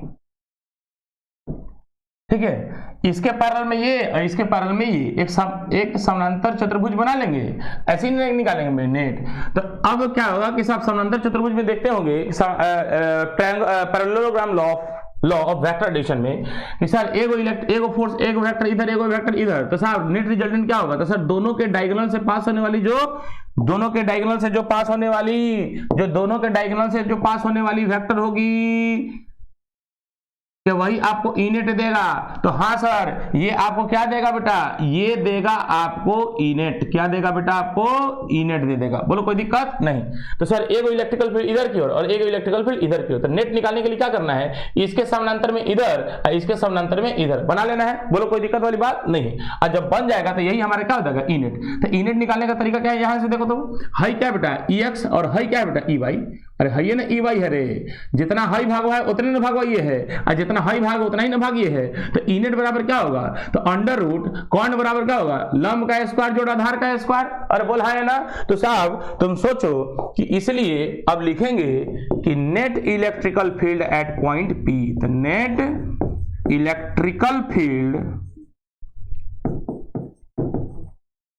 एट पॉइंट पी, मतलब पी बिंदु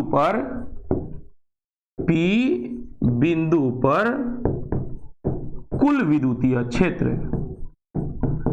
तो कुल विद्युतीय क्षेत्र पी बिंदु पर कुल विद्युतीय क्षेत्र।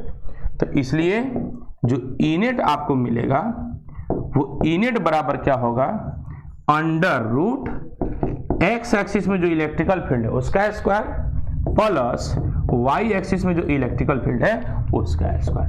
तो अंडर रूट EX का मान देखो तो कितना आया था, EX का मान उधर देखोगे तो आया था आपका यही है ना, EX आया है, यही ना EX आया बेटा। तो EX का मान आ गया है 2kp cos थीटा बटा r क्यूब। तो यहां पर क्या लिखेंगे, तो 2kp cos थीटा अपॉन में r का क्यूब का होल स्क्वायर मारेंगे यहां पर, शाबाश। इलेक्ट्रिकल फील्ड वाई वाला यहां पर है, ये है kp साइन थीटा बटा में r क्यूब का यहां पर होल स्क्वायर। कोई दिक्कत वाली बात बेटा नहीं।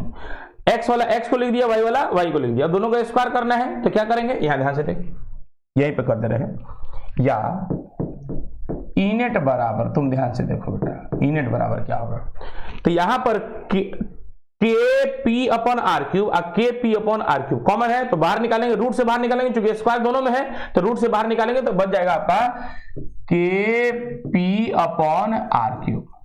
तो रूट से बाहर निकालिए तो रूट में देखो तो क्या बच गया, तो यहां पर KP अपॉन आर क्यूब बच गया, तो यहां पर हो गया 2 cos थीटा का होल स्क्वायर। तो यहां पर बच गया 2 cos थीटा का, यहां पर क्या बच गया, होल स्क्वायर प्लस, यहां ध्यान से देखते हो यहां पर KP अपन आर क्यूब निकल गया, तो यहां पर क्या बच गया, खाली sin थीटा का होल स्क्वायर। अरे बोलो ना, यहां पर क्या बच गया, तो सर sin थीटा का होल स्क्वायर। तुम लोग बोलिए नहीं रहा है तो कैसे मजा आएगा, तो KP अपॉन आर क्यूब, आधे तो बच्चे सोए हुए हैं, तो KP अपॉन आर क्यूब आ गया रे, आगे वाला है, रिजल्ट आ गया। तो 2 cos थीटा का होल स्क्वायर, तो 4 cos square theta plus sine theta का स्क्वायर, तो साइन स्क्वायर थीटा। अब यहां ध्यानपूर्वक देखेंगे बेटा कि बराबर अंडर रूट, अब 4 cos स्क्वायर थीटा तो इसको ऐसे लिख सकते हैं 3 cos स्क्वायर थीटा और प्लस में cos स्क्वायर थीटा और प्लस में sin स्क्वायर थीटा आ जाएगा। बोलो कोई दिक्कत नहीं सर। अब तुम ध्यान से देखो, इसको देख के किसी की याद आ रही है आपको, तो sin square theta plus cos square theta का मान कितना होता है? 1 होता है। कितना होता है बेटा? तो 1 आ जाता है। आ गया kp upon R cube under root 3 cos square theta और प्लस में क्या आ गया बेटा? 1। यही आपका मिल गया net electrical field at any location of the dipole. कुछ नहीं करना है, यहां पर क्या करना है, यहां पे देखो ना कि साहब हमारा आंसर तो सर यहीं पे आया है। देखो ना, इसी का स्क्वायर है, इसका स्क्वायर करेंगे तो हाई, अरे हमको इनेट निकालना है तो ये इसका स्क्वायर प्लस इसका स्क्वायर करेंगे तो यही नहीं लिखना है। अब बाकी हाई जो किए हैं इसी को खाली गाथा में बना के लिख दिए हैं, और क्या किए हैं? कुछ नहीं किए हैं। आंसर तो यहीं पर है, नेट इलेक्ट्रिकल फील्ड निकाल बता जाएगा। अब कहता है कि आगे sir net electrical field E net का जो मान आया वो आ गया kp upon R cube under root 1 plus 3 cos square theta. हाई जो रिजल्ट आया है बेटा, इस रिजल्ट को याद करके रखना बेटा। ये रिजल्ट आपको 1 मार्क्स में भी पूछेगा और डिराइवेशन तो 5 मार्क्स में है ही, साथ साथ इसी का डायरेक्शन भी पूछेगा कि जो नेट इलेक्ट्रिकल फील्ड है इसका ये डायरेक्शन, मतलब ये कितना एंगल पर झुका हुआ है, ये डायरेक्शन में आपसे क्या पूछेगा? अल्फा एंगल पूछेगा। मोस्ट इंपॉर्टेंट, इतना ज्यादा इंपॉर्टेंट है, चाहे ये साहब मेंस का क्वेश्चन हो, नीट का क्वेश्चन, चाहे तुम्हारे बिहार बोर्ड में, ये तीनों जगह ये क्वेश्चन पूछे जाते हैं कि सर जो नेट इलेक्ट्रिकल फील्ड का जो डायरेक्शन आता है वो साहब एक्स एक्सिस में जो इलेक्ट्रिकल फील्ड आती है या आर वेक्टर से कितने एंगल पर आती है। ये आर वेक्टर यही ना है बेटा, तो आर वेक्टर से कितने एंगल पे ये नेट इलेक्ट्रिकल फील्ड आती है। तो मतलब यही अल्फा का मान निकालना है। तो तुम सोचो अल्फा का मान कैसे निकलेगा, तो तुम सोचो क्या हमको EY का मान पता है? तो हाँ है ना EY है बेटा, तो ये EY हो गया। अब तुमको EX का मान पता है? तो हाँ सर यही ना EX है। तो सोचो tan थीटा बराबर क्या लिख सकते हो? लंब बटा आधार, मतलब tan अल्फा बराबर क्या लिखोगे? EY अपॉन EX नहीं लिख सकते हो? तो लिखेंगे यहां पर कि फॉर, मोस्ट इंपॉर्टेंट है, क्या लिखेंगे? फॉर डायरेक्शन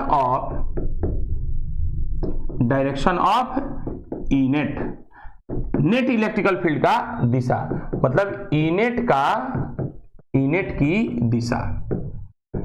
अगर तुम ध्यान से देखो, मोस्ट इंपॉर्टेंट, ये 1 मार्क्स में भी आपको पूछेगा बेटा 110% बेटा 2023 का ये जो मटेरियल है, 2023 का मटेरियल है कि फॉर डायरेक्शन ऑफ इनेट, मतलब इनेट की दिशा किधर की ओर होगी, तो साहब उसके लिए हम लोग यूज करेंगे tan अल्फा। तो tan अल्फा बराबर क्या हो जाएगा बेटा?